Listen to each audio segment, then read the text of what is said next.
Hi, welcome to Blogging Heads TV. I'm Dan Foster, news editor, National Review Online. And Dylan, you want to introduce yourself? I'm Dylan Matthews. I'm a reporter at Wonk Blog at the Washington Post. Yeah, and now that the election, post-election recrimination fest has settled down a little bit, we're going to settle in and talk about a very popular topic in the media, which is the stupidity and closed-mindedness of the Republican Party and the conservative movement more broadly. And hopefully I will aim, if I can keep from drooling, to dispel some of those rumors. But I think we should talk a little bit about, because you're a renowned data guy, I think we should talk a little bit about Nate Silver, who has been, in my mind, oddly the focus of a lot of the conversation about what Republicans and conservatives do and don't think, do and don't believe about things like social science, polling, and all of that stuff. So I think Nate has gotten, who I'm a fan of, by the way, and I've been a fan of Nate Silver since his days at Baseball Prospectus, when I was an unemployed graduate student dabbling in SPSS myself. I've never had a problem with Nate, and the way I always put it in conversation and the way I always wrote about it was that I was not a Nate Silver skeptic ever, although I thought it was a respectable position to be a Nate Silver skeptic for a couple different reasons that we can get into. But I'm interested in hearing from you because you're clear on this stuff. Maybe just explain to people what Silver was up to and what his sort of mission was and how he went about doing it. Sure. Well, so Silver had a very simple sort of polling model. So he used sort of what's known in statistics as Bayesian analysis. So in that you start with a prior, which is sort of a baseline assumption of what the probability of an event is, and then you add on new information and adjust that.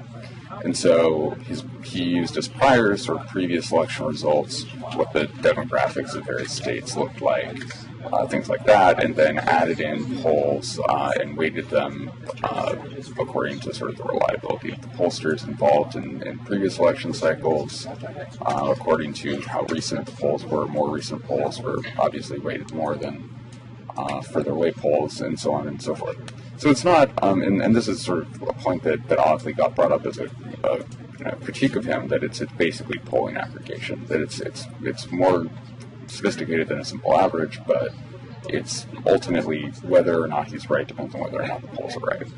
Well, and it also changed. I mean, the weights and the components in his model changed as the election got closer, right? I mean, right. This is something I learned. I was sort of learning what was in the model as the election cycle went on. But early on, it was economic data, fundamentals, and like you put it, it's just statistical priors based on those broad indicators. And then as you got more polling data, it became a bigger and bigger part of the prediction. That's right. And I think the fairest critique of Silver is that his model isn't really open, and that he sort of doesn't. He has a program somewhere that does this. Right. I don't have the source code for the program. I think he and maybe a couple people at the Times are the only people who have that source code. And by comparison, there are other modelers. There's a guy, Drew Linzer, at Emory, Sam Wang, who's a neuroscientist at Princeton, who does election forecasting for fun. And they both have much more open models that not coincidentally made the same predictions. That Linzer predicted 332 electoral votes exactly on the dot for Obama. Wang predicted that Heidi Heitkamp would win the North Dakota Senate race, which is the one notableness of Silver's model. So yeah, it's a. I think my boss, as Ryan, had some quip about how the greatest trick Nate Silver ever pulled was making himself the name of statistics, and it's true. Anyone can do this who has a decent understanding of the statistics involved and the ability to program. But he was just first out the gate and does it pretty well. Yeah, and and I think you hit on something that relates to why there were some critics on the right of the way Silver went about doing things. First of all, I think the opacity is, the opaqueness is one piece of it, and also the sense that I got, it doesn't seem like from what he's written publicly about how he assigns weights and things in the model, it doesn't seem like this is off base. But my worry was if you know anything about sabermetrics, the baseball stats world that Silver came from, the godfather of sabermetrics, this guy Bill James, was not a trained statistician, not a trained mathematician. I think he was an insurance salesman, something like that. I forget what it was. But Bill James, basically, if you know anything about his life story, when he was inventing these new ways of looking at performance of athletes, he would basically start from conclusions. So say he'd say, I want to establish that Babe Ruth was the greatest hitter ever, and I want to do it in an intuitive way that uses the available numbers in an interesting and innovative way. And he would kind of reverse engineer and weight these new statistical concepts that he was coming up with. He would weight the inputs in such a way that it produced an intuitive result. Now sabermetrics changed since the days of Bill James because the point became sort of counterintuitive. To show that this is the Moneyball thing, to show that kind of conventional wisdom in the baseball world about what produced success and wins wasn't always right. But as I said, Bill James would sort of build these models kind of, well, I think this should be weighted a little bit more, this should be weighted a little bit less. He'd build these statistical concepts that way, and you always got the sense from what Silver put out about how he built his model that he was kind of spitballing. And obviously he wound up being very successful in 2008. And again, this time in most of his predictions, with notable exception, as you pointed out. But that to me was, and I wrote this on the blog, that to me was, I think, the thing that caused a lot of conservatives to just sort of to kind of roll their eyes at Silver. Right. Was what I call the decimal point thing. There were two responses to the decimal point thing. Silver would come out 1 week with a revision in his number, and it'd be, well, the president's 78.4% to win. And instinctively, I think a lot of people on the right just rolled their eyes and thought that was, that 78.4, not 78.6, not 78.1, was too clever by half. But there's, I think, a real phenomenon underlying our suspicion about that sort of thing. And the way I put it is that he needs to show, what Silver needs to show, I think, is that he's adding value to the conventional wisdom about the race among the kind of humanities degree pundit class, myself very much included. And so as I wrote, he had to show that saying Obama's 78.4% to win 3 weeks out has some sort of different epistemic weight than me saying, as I did 3 weeks out, Obama's probably going to win. And I think defining the territory between the sort of casual, folksy way of putting it, the pundit way of putting it, which is Obama's probably going to win, and saying, as Nate Silver does, Obama's 78.4% to win, is kind of the challenge for him. And I don't know that I have an answer to that question. I don't know how I'm supposed to interpret or read his number any differently than I would the folksy way of saying it. And maybe you have an opinion on that. Well, I mean, just for our viewers who may not know this, what that actually means is they ran 1,000 simulations, and right. 784 of them resulted in Obama winning. And so it's sort of, it can be that precise because it's just sort of Monte Carlo simulations in a program.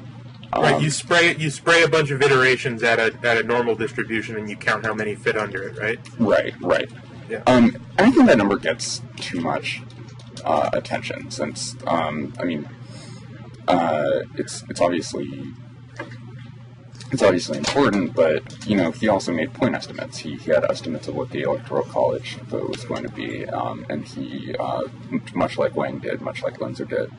And within political science, the way that you evaluate people's models is you see what the average error or what the standard error was compared to the actual results, and then you try to rejigger the model and see if you're weighting variables properly. And there's always a worry that you're being too ad hoc with that, and you're sort of correcting for noise rather than actual sort of facts of the matter. But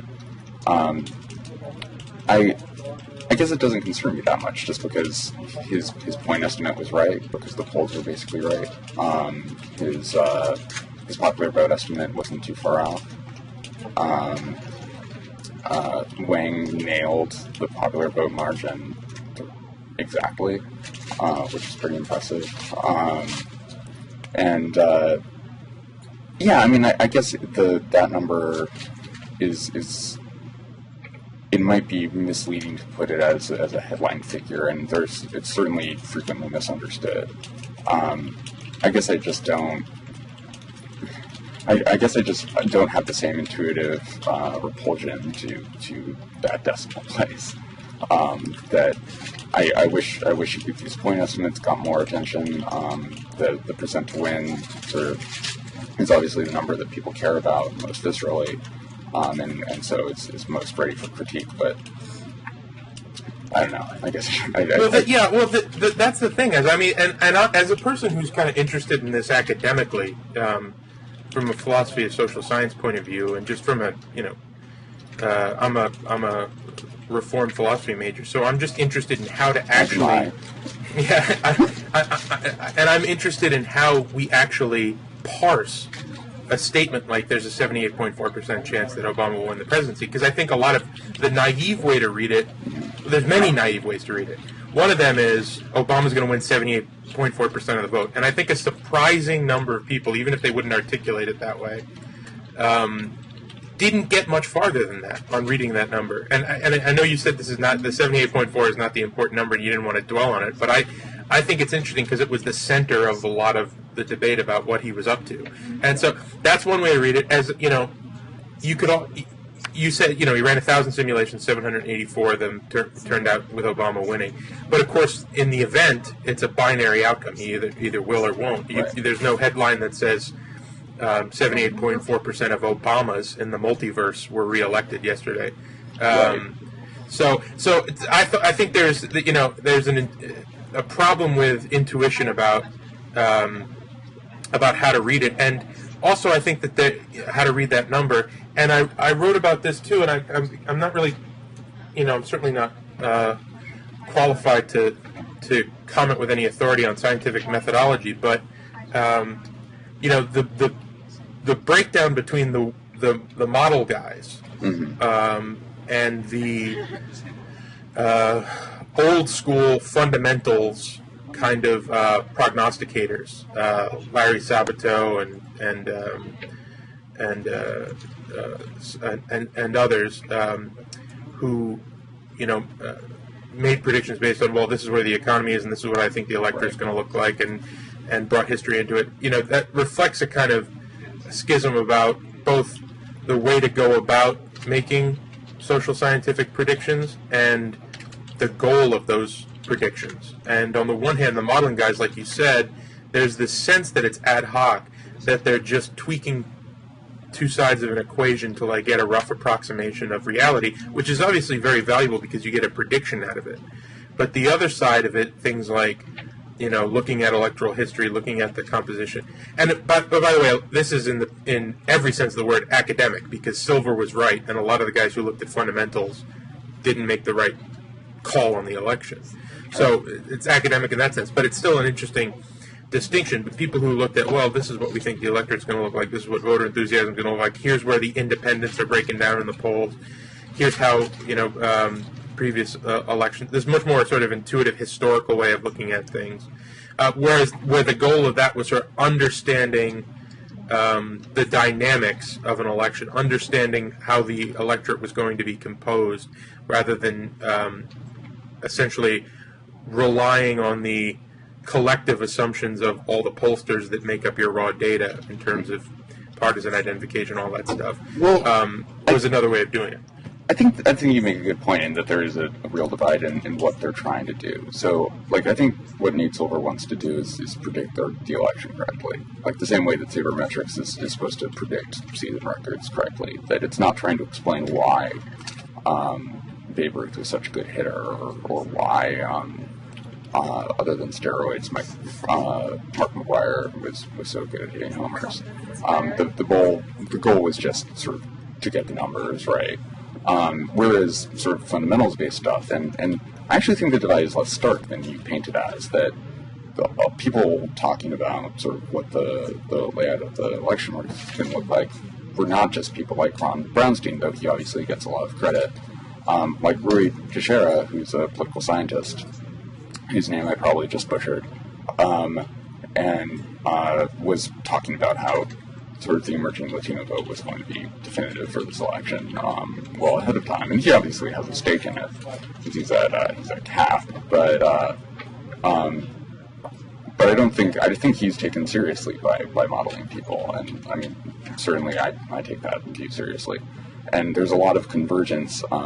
Actually, the original fight about modeling, I don't know how plugged in you were during this, but it was, I think, last December, between Silver, who sort of believes that economic fundamentals matter, but believes that they're sort of overemphasized in some models, and political scientists who tend to make that, if not the only, then a major variable in their forecasting models. And you know, I think that it was a fight, but it was a fight among people who share a broad outlook about how to do this. But the argument was not sort of, is it valid to use polling data as opposed to fundamentals. It was sort of, which of these has a better predictive accuracy? Does the fact that you can predict using economics indicate something about why voters are voting that is analytically interesting, and so on and so forth? Yeah, and I think that you know, in this, while I'm endlessly fascinated by the methodological questions and the epistemic questions around why Silver does what he does and how we should interpret it and all that stuff, I do think that that's a separate question. You know, resolving that dispute is a separate endeavor than resolving another question, which I think is being conflated with the Nate Silver stuff in the aftermath of the election, which is, one, why didn't Republicans, conservatives, a lot of them, opinion makers especially, believe the polls, leave Nate Silver to one side, and what does it say about their about the kind of cognitive status, cognitive troubles of the conservative movement and of the right, which I think is a separate question that you can ask and answer without any reference to Nate Silver or any modeler in particular. You can just look at the aggregation of polls and ask, well, why did so many Republicans have just a different theory about what was going to happen, and why was it proven so wrong? And I think there's a unfortunate tendency to, like, I think it is a more serious problem for the Republicans in 2012 than it was for Democrats in 2004. But as I'm sure you remember, Democrats embraced all kinds of crazy theories in 2004. There was the Bush has a secret microphone during the debate theory. There were cover stories in Rolling Stone about how they stole Ohio, and so on. Like, people believed crazy stuff. Confirmation bias is a really powerful force. People don't want to believe that the electorate actually sort of supports the other guy, or at least did in this instance. I remember I was sometime between the convention and the first debate. I was in Washington, and I was at one of these. It'd be a slight exaggeration to call it a Beltway cocktail party, but it was something close to that. It was a Beltway domestic beer party, and there were a lot of liberal left to center journalists there, and I sort of was at the low point of my pessimism about Mitt Romney as a candidate. Like I said, before the first debate. And I was just like, I want to hold, guys, I want to hold out hope that Romney can pull this out, but he's doomed, isn't he? You look at the polls at the time Obama was pulling away, and that's what every one of the liberal journalists there said, is that trust us, we've been down this road in 2004. You're going to find more and more exotic ways and counterintuitive ways of justifying your hope, come Wednesday, you're going to feel pretty silly. And they warned me, and still until about, I think, maybe 2 weeks out of the election, I didn't really internalize the fact that Romney was going to lose. So, yeah, I think 2004 is an interesting example of this, and you're right, it happens. It happens on both sides, which I think gets to the interesting question about we want to establish, sort of why I think so many Republicans were wrong about how this was going to play out, and also sort of the lessons that can be drawn from this election based on the reasons why the president won. And very briefly, I think why so many Republicans were wrong is they were looking at a couple of... Part of it was just sort of the way that the incentives that, for instance, the campaign had and conservative opinion makers had to have certain opinions and to be optimistic about Romney's chances. Part of it, I think, is just it comes down to that fundamental stuff. And the two numbers that I always looked at and that a lot of people looked at that drove a lot of the polling skepticism was Romney's performance among independents, which, as we saw, he won independents in crucial swing states on election day. For instance, Ohio, he won independents by fairly comfortable margins. I think, don't quote me on this, I'll include a link to the post on NR when this goes up. I think he won independents in 6 of 8 of the battleground states, and he lost almost all of those states. So there was that number, and then there was the job stuff. To me, the most kind of ominous, troubling, weird, worthy of further investigation number to come out of all the exit polling is most of the exit polling I've seen shows Romney winning narrowly on the question of who would do better on jobs in the economy. And that's what a lot of the polling leading up to the election showed. And so on the one hand, you think if you got a guy who's winning independents and winning on what you presume to be the most important issue to the electorate, well, that's a recipe for breaking the tie in the Real Clear Politics polling average. You figure when people got into the voting booth that those things would preponderate and that you would see a narrow Romney win. I think that was the operating theory of a lot of the smart set on the right. And like I said, part of that is their incentives for believing that, which is that they want their guy to win. And then there's the very real tactical incentive that the Romney campaign has for propagating that idea, which is that you need your guys to show up. You can't have a dejected base, 2 weeks out of the election. So they had very real incentives to whisper in the right ears that this was neck and neck and it was going to be really close. And who knows? I also think, sir, I'm rambling now, but I also think that if Orca, the Get Out the Vote effort, the massive experimental digital Get Out the Vote effort that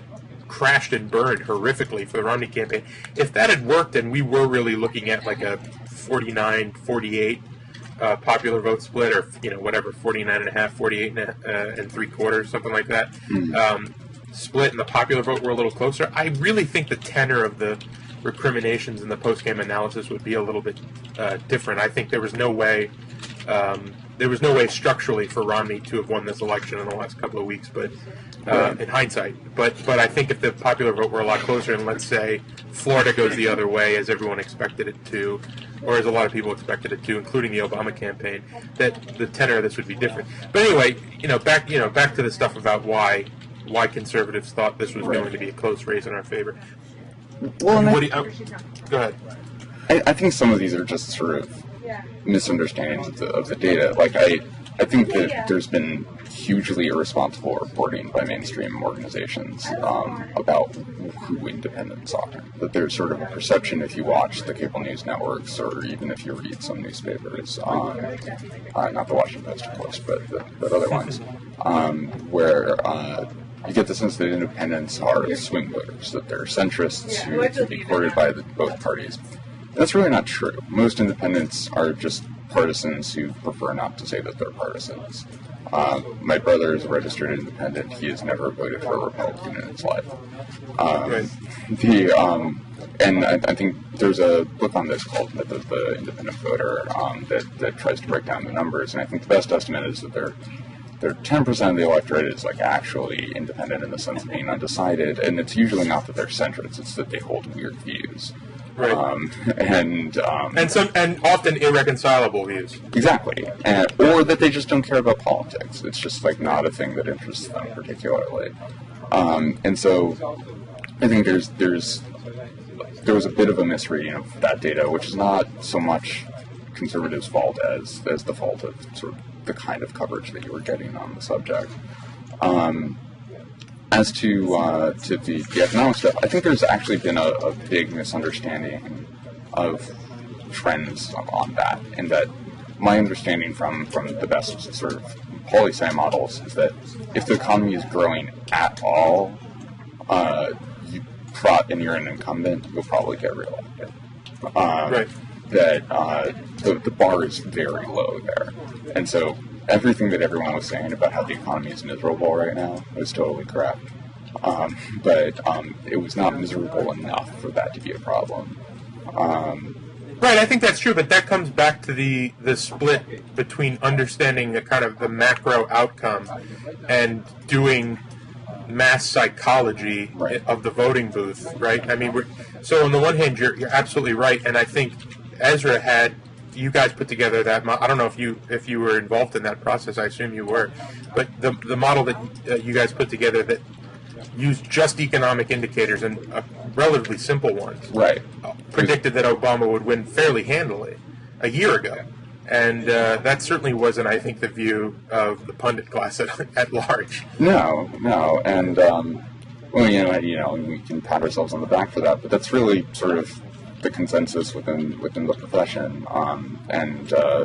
We didn't build that so much as John Sides and Lynn Vavrick built it, because they know what they're doing, and it turns out that those were the important metrics. Alan Abramowitz at Emory has a model called Time for Change, I believe, and its two inputs are approval ratings and GDP growth, and it has an R squared of something like 0.98. It explains almost everything.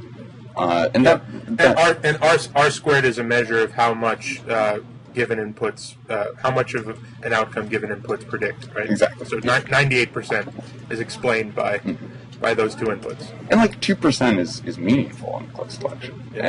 And if you look at these plots, there are data points, and then there's the regression line, and so the data points are a little above and some are a little below. And so the important thing is to not interpret this as saying that somehow campaigns are irrelevant or that certain races can't be weird. I think there's been some interesting political science from Emily Thorson at UPenn sort of arguing that the Palin pick in 2008 actually led to a permanent depressed vote total for McCain, arguing that this was a really unusual result since VP picks usually don't matter at all. And so specific elections can be weird. But I think there are structural reasons for people to cover it as something with more twists and turns than it actually has. Right. But yeah. Well, yeah, I mean, and that's another thing that and you know, this is kind of you know, maybe too far afield, but it is, I think, a real concern, which is that some people have, and that, for instance, James Pullis, who's a really interesting and always idiosyncratic voice on the right, friend of mine, has, which is that he doesn't like the interaction between the prognosticators and the electorate in the sense that if the smart set takes, you know, the prediction of the most sophisticated models to be dispositive, to be, you know, determinative, then it, you know, can kind of the measurement can interfere with the thing that's being measured, and it can actually sort of change. This gets back to what we're talking about why the Romney campaign had the incentives to tell the chattering classes on the right that this thing was close, because they couldn't afford for the conservative base to not think it was close and not show up to vote. And so I do think that there's a real, I don't know what to do about it, because I don't, so I certainly don't want there to be less empirical Right. Political Sort of science. Speech restrictions on that. Yeah, exactly. I don't think there's a solution to it, but there is this weird thing in social science that it's a problem you don't have in physics. I mean, electrons are motivationally indifferent to the method you use to study them. Although I guess that's not exactly right. Yeah, no, the uncertainty principle complicates that. Right. But assume a metaphor that was right there. No. And that. Frogs So I think that is a problem. Yeah, I think it's a problem too. But I think it's a problem that's been the case as long as we've had elections that have been analyzed. That polls have the same effect, sort of the way that people talk about contenders. I remember I forget if it was his 2004 run or his 2008 run, that Dennis Kucinich was at some debate, and they asked sort of, what about people who don't think you're electable? He says, right. Well, I'm electable if you vote for me. Right. And it's totally true that sort of because the media and also sort of voters in Iowa and New Hampshire, I suppose, decided that he wasn't a serious candidate, so it became. Right. And it's a danger because it gives undue power to certain elements within the country to decide that. Since I don't think it should be journalists' job to cut off Dennis Kucinich or Ron Paul or Virgil Good or what have you from contention as serious politicians. That should be the voters' job. But it's hard to toe that line, so I guess I see that as a problem, but I see that as a problem with that is long running, and if anything, sort of this is just sort of the latest technological innovation expressing it. But it's baked into the whole process. Yeah. Right. I wanted to get back to the other thing that you mentioned about the myth of the independent voter, and there was some talk about how some people were saying before and after the election. I recall conversations about the whole shy Tory thing, that there's just a tendency for conservatives to self-identify. Right. So that happens on the other side too, and that maybe was masking the fact that quote-unquote winning independence was just kind of some Tea Party folks and some, the shy Tories who didn't want to self-identify, and that to me is the ultimate kind of what do we take from this election, which is that there were more Democrats, and that it was a big, it was whatever the electorate turned out to be. Was it D+6 or D+7? Is that the consensus? D+6. +6. There are just a lot of Democrats, and Democrats won without winning independence in crucial battleground states, and that's kind of I think square one for lessons to be drawn by the Republican Party moving forward. There's a lot of panic and soul searching, obviously, on the right about how the Republican brand needs to change. You go from kind of Bill Kristol, who I like and respect, but Bill Kristol, I think, seems to operate on the assumption that any party that's called the Republican Party ruling is the best thing. Well, I think he considers any party that likes invading countries that Bill Kristol wants to invade. I'm not going to touch that one.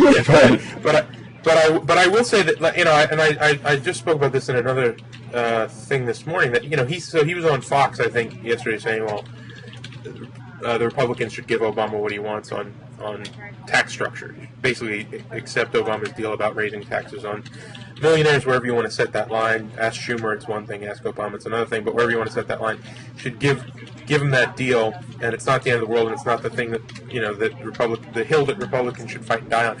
Now, I think that there's one question about the merits of that as policy, but the strategy of it in terms of how to the future of the party. There's this kind of Karl Rove model and the way that Bush really engineered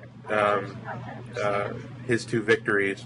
There's a lot of inputs on how he engineered those two victories, but the idea that the model of compassionate conservatism and was a departure from the kind of Reagan brand of small government and attributable, I think, to his support, particularly with the kind of lower income demographics splayed across race, gender, and all sorts of other identifiers that determined the 2012 election, you know, the Bush campaigns had a message, an economic message, a kind of message, I care message for those voters that I think Romney was just never able to generate. And so, you know, so Crystal's theory just seems to be that we should change whatever we have to change about the way the Republican Party does business on policy, on messaging, to get back into power.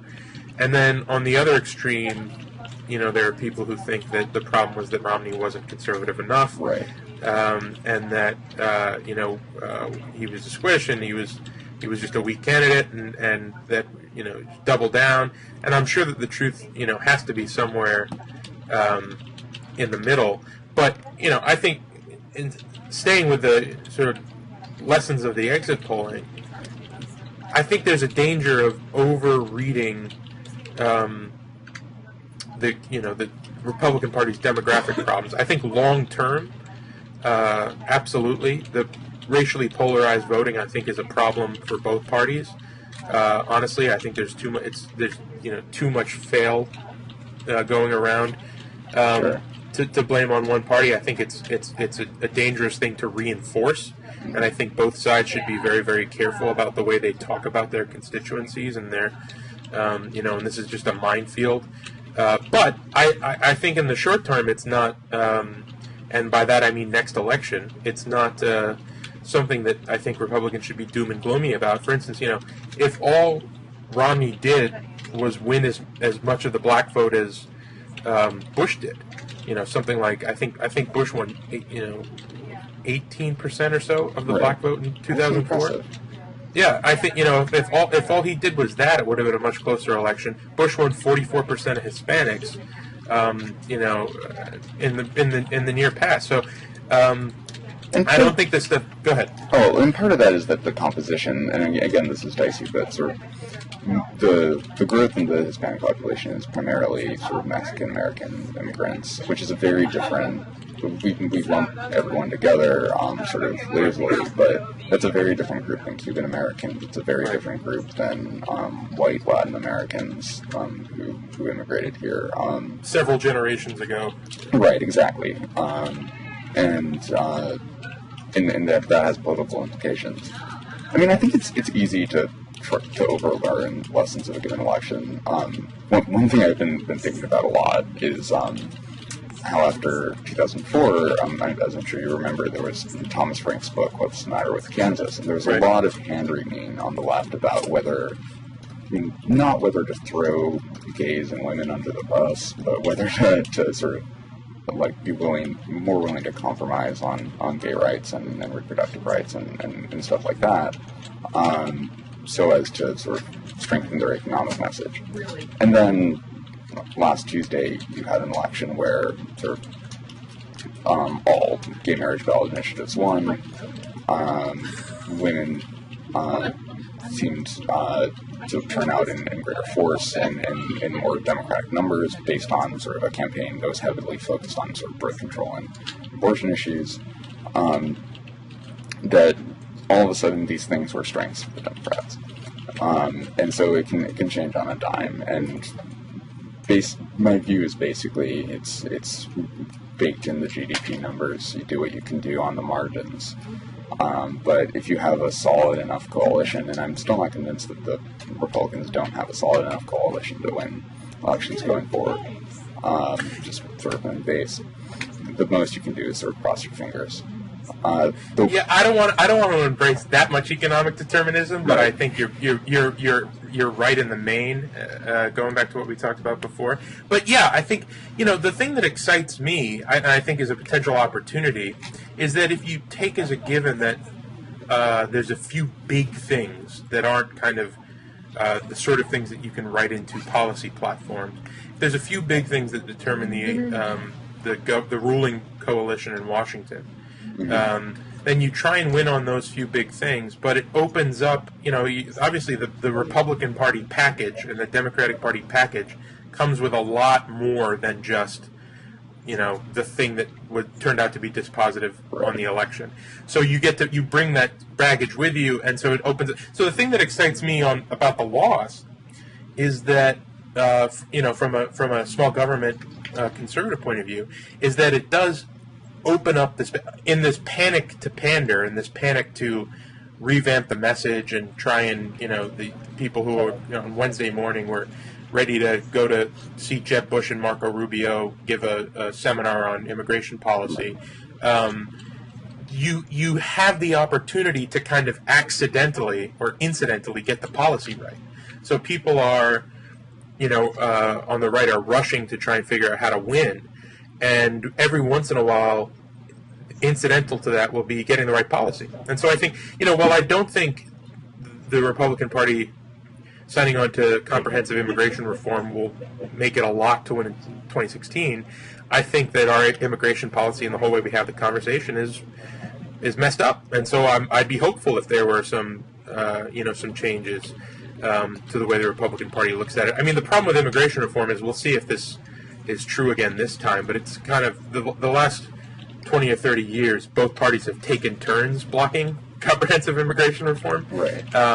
And we'll see, whose turn it is this time. I mean, whether it's the labor unions or the kind of border hawks' turn to block immigration reform. On stuff, on the social issues, it's tough because on the one hand, I think, and anyone who follows me on Twitter knows this is, I'm not shy about this. I think that war on women stuff was among the most shameful, awful campaigning I've ever seen. And don't get me wrong, Aiken deserved to lose. Aiken was an idiot. I think what Murdoch said was a little bit different, but having said it after what Aiken said, right. Just made it impossible to even have an intelligent conversation about it. So I think that those guys losing was, more their fault than anybody else's. But I really think that I'll give you an anecdote, and it's anecdotes are anecdotes. So with all the requisite disclaimers, I have a friend who's in investment banking. He was an 08 Obama voter. He was a 12 Romney voter, and a mutual friend of ours. We were going back and forth in an email exchange about who we were going to, who everyone was going to vote for and why. And this was this mutual friend of ours, also in investment banking, highly Ivy League educated, very, very successful, and relatively well-informed voter. And she was asked why she supported Obama and why she was so down on Romney, and her answer was binders. And she couldn't even really explain why that was an answer. And again, this is one little anecdote, but I think it's a sort of microcosmic for the way that this narrative played out in the race. So I think so let's assume that there are bigger fish to fry, and that there's of course there are real differences between Republicans and Democrats on abortion and on who should pay for birth control and all that stuff. But so I think leave the war on women stuff to one side. I do think on issues like gay marriage, and I'm sorry, I'll give you an opportunity. It sounded like you wanted to say something about the women stuff, sure. but on stuff like gay marriage, I do think that again there's room to get a better policy, and I think that the policy of the Republican Party and of conservatives should be for the equal protection of the laws, and but also for the free exercise of religion, and that's really the crux of the conflict on the right about gay marriage or civil unions or whatever it ends up being. And I think that's a really tricky one. You have to thread the needle. I think you can't be in the business of denying full and equal rights to same-sex couples, but you also have to be careful, not to put any onerous mandate, HHS style mandates on free exercise. And those are going to be really thorny things to figure out. But to kind of sum this rambling soliloquy, I think that there's opportunity to get better policies out of this panic. Yeah, I don't know. I mean, I'm sort of confused about your last point, since I can sort of, I never really understood the sort of hubbub about HHS. It seems like we would all agree that sort of Jehovah's Witness employers should pay for their employees' blood transfusions, and this doesn't seem markedly different. But the gay marriage one just seems confusing in that, I grew up Episcopalian, My diocese in Vermont blesses same-sex unions.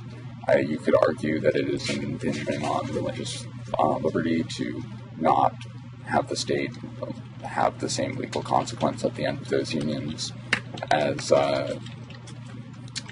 you would for a straight couple. But we don't say that because it's a civic institution. It's not a state institution. It's not a religious institution.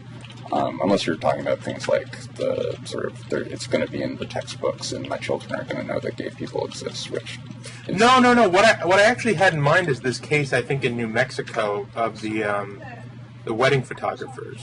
Mm-hmm. This is going through the courts. I wouldn't be surprised to see it get really high up there. Wedding photographers in New Mexico refused to take a job at a lesbian wedding, mm-hmm. and charges were brought by, I think, the state's civil rights board, and they were assessed fines for that, and they're fighting it in court. And that's the sort of thing that I'm worried about. And I think you're right to kind of clarify. I don't want to get into a full-fledged debate on gay marriage and civil unions, but I think you're right that we should keep the civic part of it separate from the religious part. That's exactly what I'm talking about. I think you have to do. I think the best, and this is kind of the standard libertarian answer, and people think it's weaselly, but I think it's right that you have to get the state out of the religious and sort of symbolic, spiritual trappings of marriage, and just talk about enforcing contracts, and ensuring equal protection for same-sex and heterosexual couples. And if you do that, then again, as I said, the tricky part is leaving room for free exercise, because, like this will explain your question, the mandate question. I mean, conservatives don't think that government should be in the business of telling employers what sort of insurance they have to cover. Sure. And one of the consequences of them being in the business of doing that is you start to step on the toes of religious employers, because they have reasons wildly independent of the Catholic Church's social teachings, social justice teachings, even for not wanting to pay for birth control and for the morning after pill and things like that for their employees. They have theological and moral reasons for that are wildly independent of, for instance, whether or not they think that the state should provide affordable access to health care for everyone. To be sure. So that's the concern, is that once you kind of cede that the government should be involved in all of these things, it's inevitable that you run into for instance, I mean, you look at, I've always said that, and I've said this on other blogging heads, I've always said that civil rights and racial discrimination, Jim Crow, was such a special case that it's almost you almost can't analogize it to anything else, let alone same-sex marriage. But if you look at that, integration in the South and ending the Jim Crow era in the South entailed all sorts of other arguments about the size and scope of federal power that, strictly speaking, don't have to do with the moral status of African Americans, or the political status of African Americans. So that's the worry. Say again? But in practice did have to do with that. But in practice did, yeah. So, but that's the worry, is that you want there to be a way to ensure, as I said, equal protection for same-sex unions. You want that to be the case, but as with Obamacare and the HHS mandate, you're gonna run into cases where it conflicts with other constitutional principles, other principles of small government from the rights point of view, but also just other matters of concern, I think, for people who like the Constitution and the structure of the American Republic. And the thing to do, the trick is going to be navigating those waters. That's what I meant. Hopefully that makes it a little clearer. It makes it clear. I guess it's just a question of line drawing. Another major implication of Catholic social doctrine is if not pacifism, then very rigorous just war beliefs that would rule out a lot of the things the U.S. is doing today. I don't think that justifies Catholics becoming tax protesters because they don't want the government involved in the bombing people in Afghanistan business. Sure, maybe not tax protesters, but it certainly would ground something like conscientious objection to the war, right?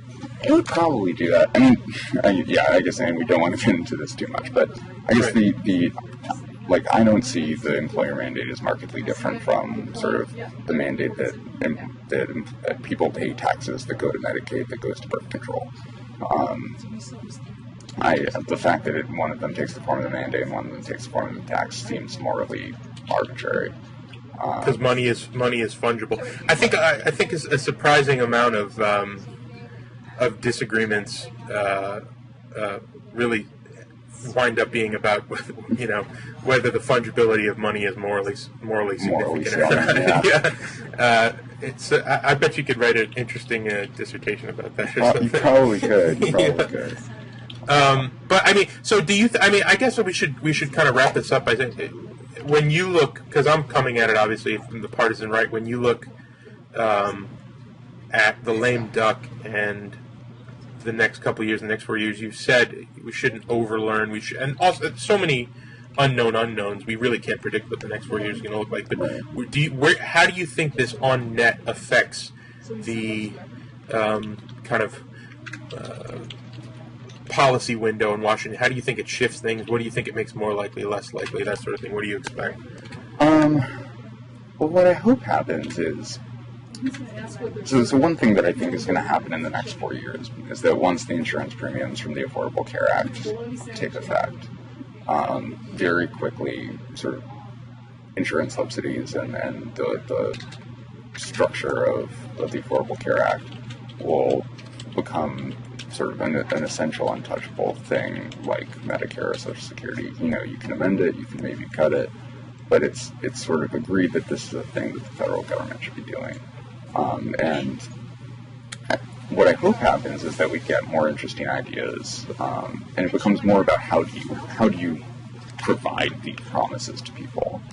And obviously that's tricky, but National Affairs is filled every quarter with interesting ideas from people like Jim Capretta about how better to have a universal healthcare system. Now, just to interject, Mike Grunwald, who literally wrote the book on the stimulus, sure, who said that on Tuesday night that Obama's reelection and therefore the preservation of the Affordable Care Act means that the welfare state is complete. Is that something that you buy? I mean, it depends on what you mean by complete. Matt Iglesias has made this argument as well, and I think there's definitely something to it. Most of the examples you can think of for things that haven't been done yet are arguably extensions of promises that have already been made. So I know a lot of people who want to do universal child care or universal pre-K, and pre-K especially can be viewed as an extension of the guarantee of comprehensive education that is now a social norm in the United States. Same thing with universal college. Parental leave seems like something that people get exercised about, but it's obviously not on the same scale as healthcare. It's not of the same sort of fiscal significance as healthcare. But yeah, I would agree that there's going to be, if nothing else, a lot less energy, if not no energy, toward welfare state expansion at this point. That the broad outlines of it are sort of drawn. And then the question becomes how you do it. And there are a lot of models for how to do it. The Affordable Care Act is a lot like the universal healthcare system in the Netherlands. It could be more like the one in Sweden and the UK. It could be more like the one in Canada and Australia. But we can have arguments about how best to structure that. We're actually sort of on the right wing of developed countries' universal models, but maybe that's better. I've heard good arguments. And my hope is that this leads to sort of more constructive conversations. I'm a big backer of progressive consumption taxes, which tend to be proposed by people on the right, Michael Gratz at Columbia Law or Alan Viard at AEI. But there's no reason that that's an exclusively conservative proposal. So what I hope happens is that there's instead of trying to scale back Obama's legislative agenda, the question becomes sort of how do we restructure it such that it achieves conservative goals of growth and sort of supporting free enterprise rather than supplanting it, rather than trying to fight the guarantee in the first place. See, I mean, when you said that the entrenchment of Obamacare means, or the Affordable Care Act means that it'll become an essential untouchable, I absolutely agree with you. On the right, they talk about the ratchet effect in the growth of government, that it's just structurally, for a variety of reasons, far easier to grow government than to shrink it. And I think, I'll let you have the last substantive word, and I'll just make a cheap rhetorical point. Sure. That I think that should be concerning to all people of goodwill. That it's just structurally harder to shrink government than expand it. I don't think that's a left-right thing. I think that should be concerning for anyone, for instance, who looks at Europe right now, and the political impossibility of extricating themselves from promises that the economy isn't letting them keep at this moment. You want to have enough, in the very least, even if you're a liberal committed to an extensive welfare state, you want to have flexibility to navigate economic crises without generating an endless series of reactive crises and austerity riots and things like that. But that's another show, I guess. We can talk about we can talk about whether it's a objectively bad thing for there to be essential untouchables in fourth and fifth and sixth rails in American politics. Yeah, I suspect we disagree a little bit. Yeah. Anyway, Dylan, it's been, as I expected, a constructive and interesting conversation, and it's good to talk to you. Good to talk to you. Take care. All right.